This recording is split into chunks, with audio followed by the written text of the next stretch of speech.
Welcome to the London Property Podcast, your trusted guide through the complex and ever-evolving world of London real estate.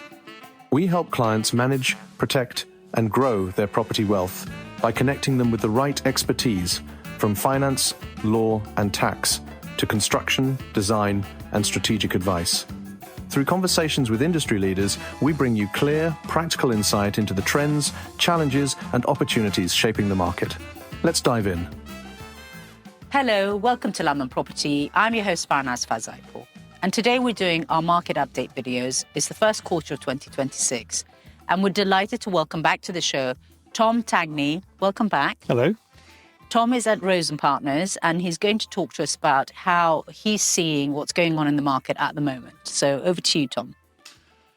Well, it's been a bit of a slow start. I think everybody has found it the same. The headwinds of last year we thought were great. Thought they were all done and dusted. However, we've been met with other headwinds this year, internationally, which haven't really helped. And interestingly, carrying out some research in the market, it is remarkable how fewer transactions there have been over £10 million in Kensington, Holland Park, and Notting Hill area, where normally at this time of year we would be seeing quite a few transactions. But literally this year, I think I've recorded about 5 or 6. We'd normally like to see at least double that. However, further down the market at around about the 5 million level or up to 5 million, that market is, there's churn. There are things happening in flats and houses.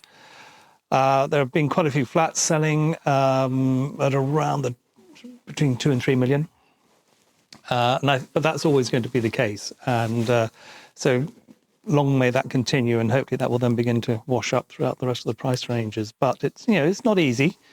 There's talk of interest rates going up as well, which is not helpful for some people, may be useful for others. So there's many distractions, and people don't like the distractions. They like certainty in this market. I mean, it almost feels like being distracted is becoming the norm. Yes. It's been 10 years. It's been one thing after another. Very much so. That I guess the sort of the hardcore, I've got to buy are the people who are around, right? It's like there's no speculation left in the marketplace. No. It's a needs-based demand, really, isn't it? Totally. And that's purely down to the high transactional costs. It's not just the principle of the property, it's the cost related to that with the SDLT, and perhaps if people are bringing funds into the UK, their residency, and so all the other things that are involved with that. And sometimes that is a bit of a wake-up call for a lot of buyers. They realise how much the property is, fine, and then they sit down with their lawyer and think, right, and this is what it's going to cost me to buy that house. Yeah. Eek. And that does cause some people to sit back and think, well, reassess. Does it need to be London? Why not perhaps rent something for a while before we decide if London's really going to be the city we want to live in? And, it has become, as one of our competitors said recently, a bit of a drop-in, drop-out type city. It's competing with the likes of Paris and Rome, maybe even some of the Scandinavian cities. Yes, I think we had somebody on the show about a year and a half ago who actually predicted that London was going to become transient. It is, yeah. And I think even the tax changes, the one where they said, you can come for 4 years and not pay any tax, is a kind of transient move, isn't it? It's quite encouraging people to... I went to some talk about... it was an HMRC talk, and one of the professionals in the audience was saying that, people are just going to end up coming here, selling their really expensive companies and then leaving. Yes, yeah. Which... makes our tourism will be financial rather than coming for the weather, I guess. I think that's right. And the other thing that we've seen is also a lot of the very wealthy people who do own property here just not selling. They don't need to sell it. I mean, for them, it's a problem what to do with the cash, if you like. So for many, they're thinking, well, okay, we've got the 90-day rule. We've got somewhere nice to stay when we come to London. Our kids have got a house to stay in. With their children. So, we've had occasions recently where vendors have pulled out simply because... It's not worth selling. Not worth selling. Where do we put the cash? And actually, I like my house and I just want to stay when I come to London. I don't want to stay in a faceless hotel. So that's been quite frustrating because there are some very good buyers out there. They are focusing on houses, predominantly on houses that are already in good condition. You know, they're cash rich and time poor. They want to be able to just walk into a house, and if it's just a case where putting down the luggage and putting the toothbrush in the toothbrush holder and carrying on with life, happy days. You know, and they will pay a little bit more for that. But they also now are asking, is the vendor as focused as I am? Yeah, and so that's interesting. Properties that are perhaps 10 years old, which isn't old really, but in terms of decoration, that they will want new kitchens and bathrooms and redecoration. The houses are fantastic as it already is, but people still want to put their own stamp on it. Those are the ones that are just finding it a bit harder to find a buyer at the moment because they're not showroom. I think this sort of turnkey benefit when it comes to prices is been there for some time. Yes. That people are willing to pay that 20%-ish more for a property that's turnkey. And they just don't want the headache of, doing any work at all. Yeah, and also finding out how to do it. Because, you know, planning is getting tougher. So, you know, just finding the right professionals who can do this for you. And there's a waiting list with these guys. So you might buy the house, then you're going to have to wait a year before you even get on site. You know, so, you know, really? Yeah.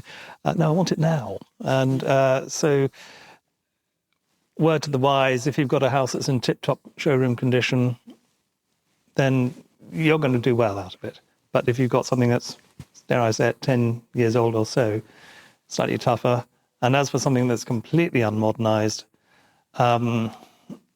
you just have to really be sensible about, well, as ever, be sensible about your pricing. Yeah. But for unmodernized properties, you know, there's no longer a premium for those as there might have been in the past. Yeah, the days when we used to see people queuing up at 9 o'clock in the morning outside the door to try and get it. with the contract in hand, exactly. Yeah, I've got the money. I've got money. Those days are gone, I'm afraid, because, again, it's the lead-in time. Yeah. Now, we're sitting in the middle of a very strange time with the war that's going on in the Middle East. If you were to make any predictions, do you think that that's going to have an effect on the London market? Well, in the past, I think we have seen some benefit in London because, you know, it is a safe city. And so we have seen people come here and thinking, well, I like a little bit of safe property to come and live in if it all does go very, very badly wrong.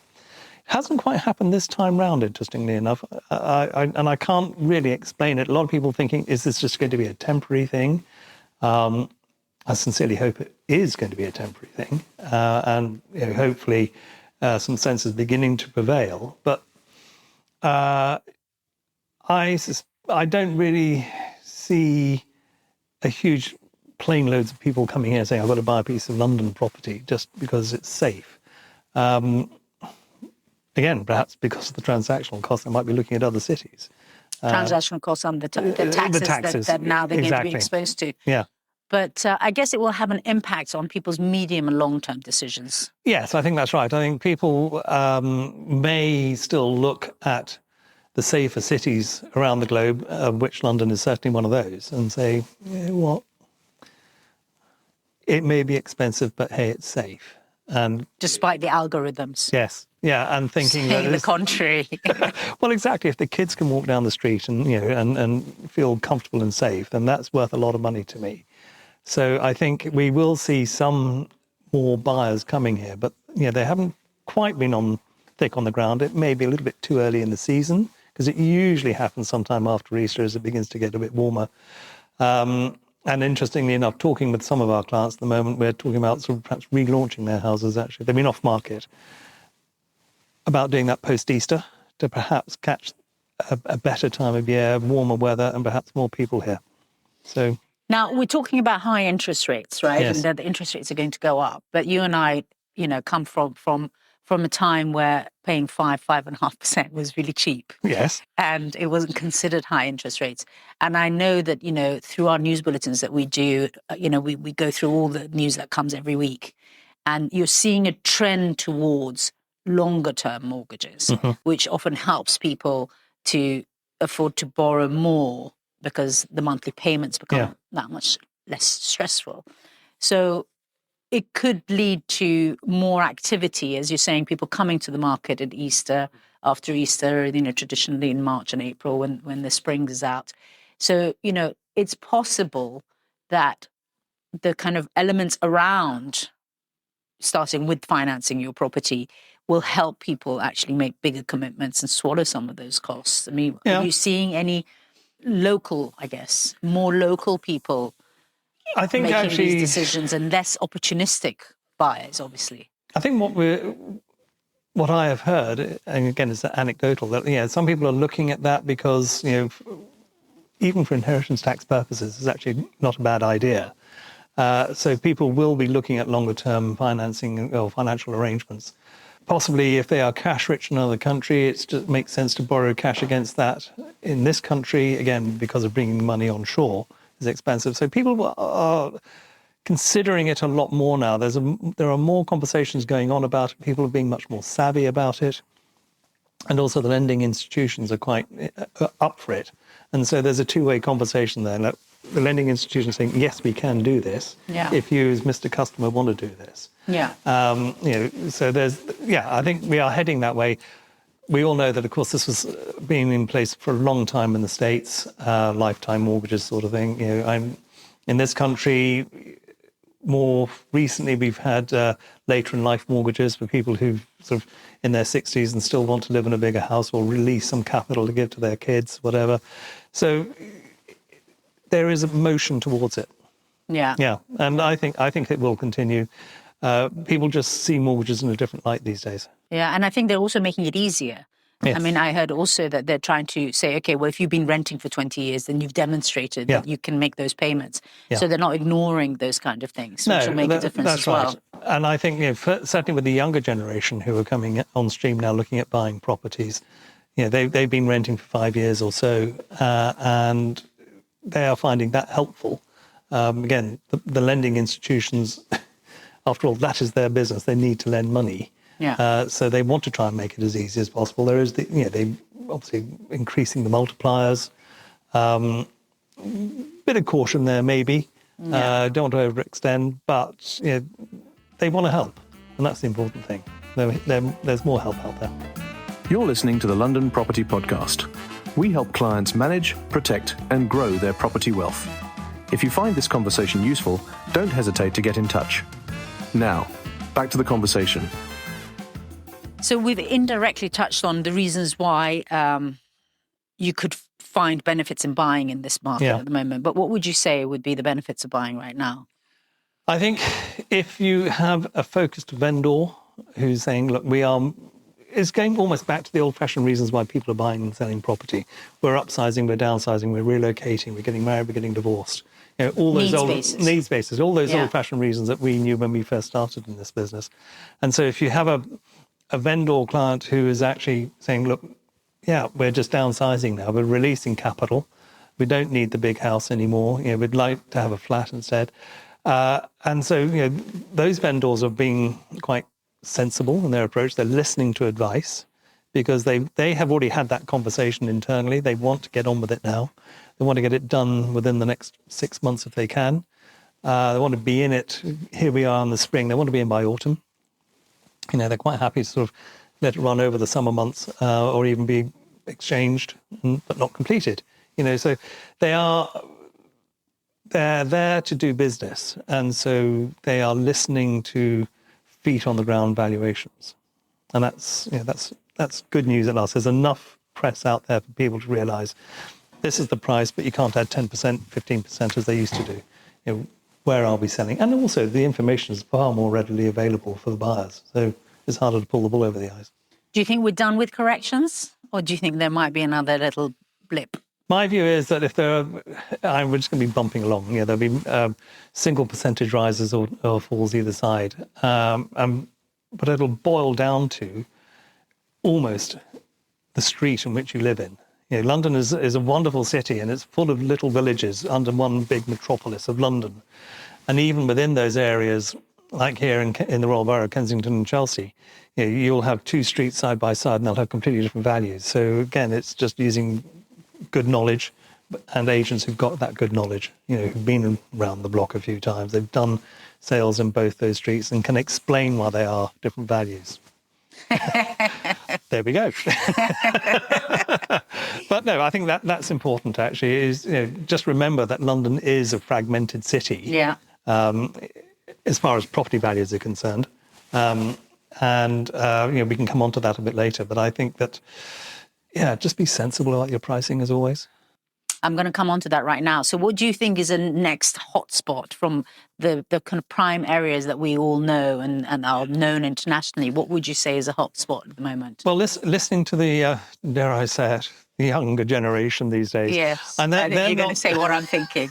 They're not so hung up on being in perhaps Chelsea or South Kensington or even Battersea or Fulham. They'll look at places like Hoxton and slightly further east. And that could be down to better transport connections. So look east. And I've got younger members of my family who looked out that way.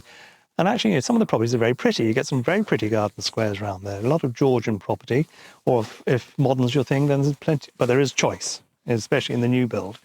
But I would look at, I'd look east. And even anything that's along the Elizabeth line.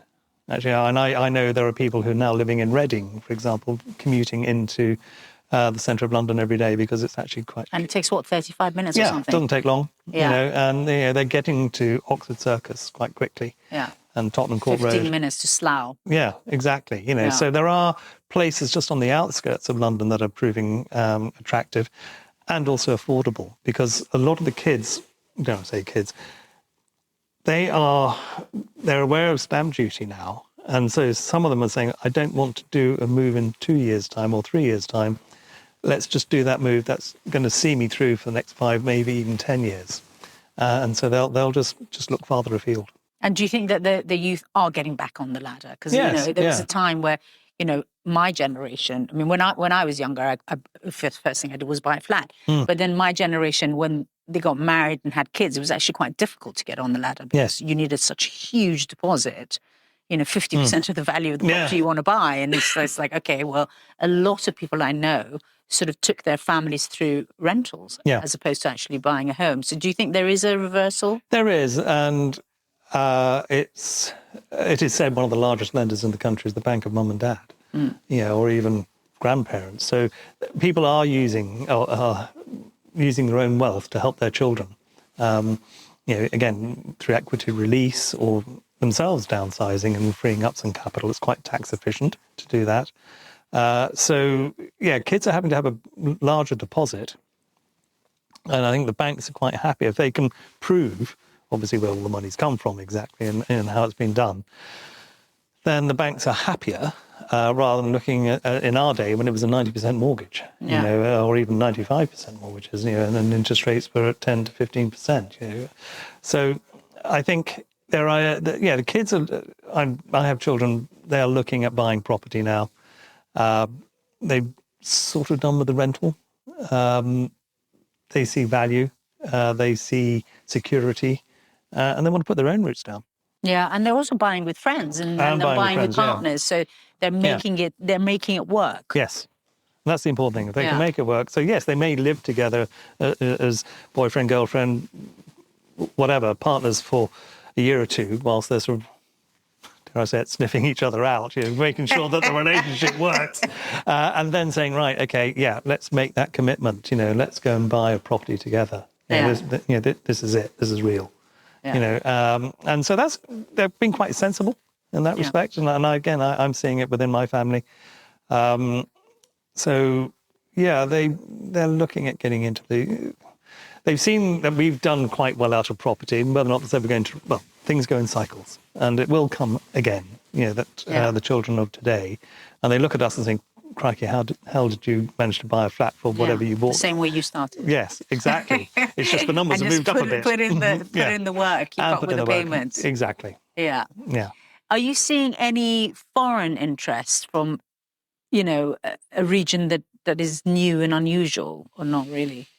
No, not really. I think we're still seeing a lot of mainland Europeans still looking at London to a certain degree. Education is still one of the bigger draws to the UK, which is great. Despite the 20% VAT? Despite the 20% VAT, exactly. Put that in. Yeah. I think also we are seeing some Asian buyers, South Asian buyers coming in. Then they have slightly moved away from perhaps buying the new builds. Because that's like buying a brand new car. Sometimes, you drive it off the forecourt and you suddenly lose value. So a lot of them are beginning to wake up and look at the older stock that we have here in London. Probably because the kids have been living here for longer. They've been at university here. They've understood London a bit longer. They've probably spent a summer here. And so they've wandered around and said, well, like to live in something that's got a bit of character as opposed to a faceless monolith of a tower block of flats. Yeah. So, there's a few more South Asian buyers looking at period property. For a while, we were seeing a lot of Turks in London. That sort of eased off a bit. A few Americans are back. And although I'm not a rental expert, a lot of them are looking at long-term rentals at the moment. Just because of what's happening. They just don't like... They're going to have to get in line in a minute because all the landlords are going to be leaving or are in the process of leaving. So, as property is, it's a never-moving picture. So domestic buyers are back because they've got a bit more breathing space. There's not a mad rush to get on it and be in competition with people. It's a steady market, a steadier market. Yeah. I mean, I think the characteristics do evolve. I mean, in my experience, and I don't know if you feel this, but every 3-4 months, the characteristics move. Mm-hmm. And I find like I need to go back to the clients and then, tell them something slightly different. Yeah. We bought a property for a client in December. And, in December, I was like, yes, you could ask, X per week. Now I'm like, don't do the work and come back down. Because actually a lot of people can't sell and they put their properties on the market. And you're constantly having to readjust what you're saying to people. We have to be, as flexible as we can be with our advice. Yeah. Make sure the advice is right, but, move with trends and what's going on in the market. And I think that is the mark of a good agent who's actually been around the block a few times and seen it all happen over the last 40 years that I've been an agent, who's seen it. Definitely. Trump me on that one. I'm not going to give my age away, but, I'm right behind you-ish. Well, I had a landmark birthday recently. So, I think if you've seen different trends, you've been there before. Yeah. You're not going to be stumped by it. And so you just have to rely on your memory and say, well, this is what happened in whenever. We have lived with higher interest rates. We have lived with different tax regimes. The one thing we can guarantee that's not going to happen any time in the near future, of course, is the change in SDLT or being done away with. I was hoping you were going to say that is going to change, but that really is. Well, it might do, but don't hold your breath. Yeah, I guess it's a little bit sensible because it stops, the market from being an opportunity for people. Yes. So then that helps keep the housing stock to locals, which I can see the sense in that. Yeah. But I see no point in the top end of the market making it more expensive for the overseas buyer by adding on an extra 2 or 3%. I don't see the point in that. Because when those people are here, they're employing housekeepers. They might have a driver. They might even bring a private office here. So although you have one family, there could be about 10 or 15 people depending on that family for work. And therefore, we get the income tax and everything else that comes with it. So it's a little short-sighted to kill the goal. And not letting them shop here and get their VAT back and all that kind of stuff. Yes, exactly. There's a few wake-up calls that need to happen at number 11 Downing Street, in my view. Well, thank you so much, as always. Always. Thank you. Thank you for It's inviting me. really a pleasure having you. And you obviously can see that we have very experienced people that we collaborate with. And if you have got questions and you need to talk to somebody in order to make these decisions, then do please reach out to us and we'll make sure to connect you to the right person. Thanks for listening to the London Property Podcast. If you'd like guidance on managing, protecting, or growing your property wealth, get in touch. We're here to help. And if this episode proved valuable, share it with someone who takes the market seriously and make sure you're following so you never miss an update.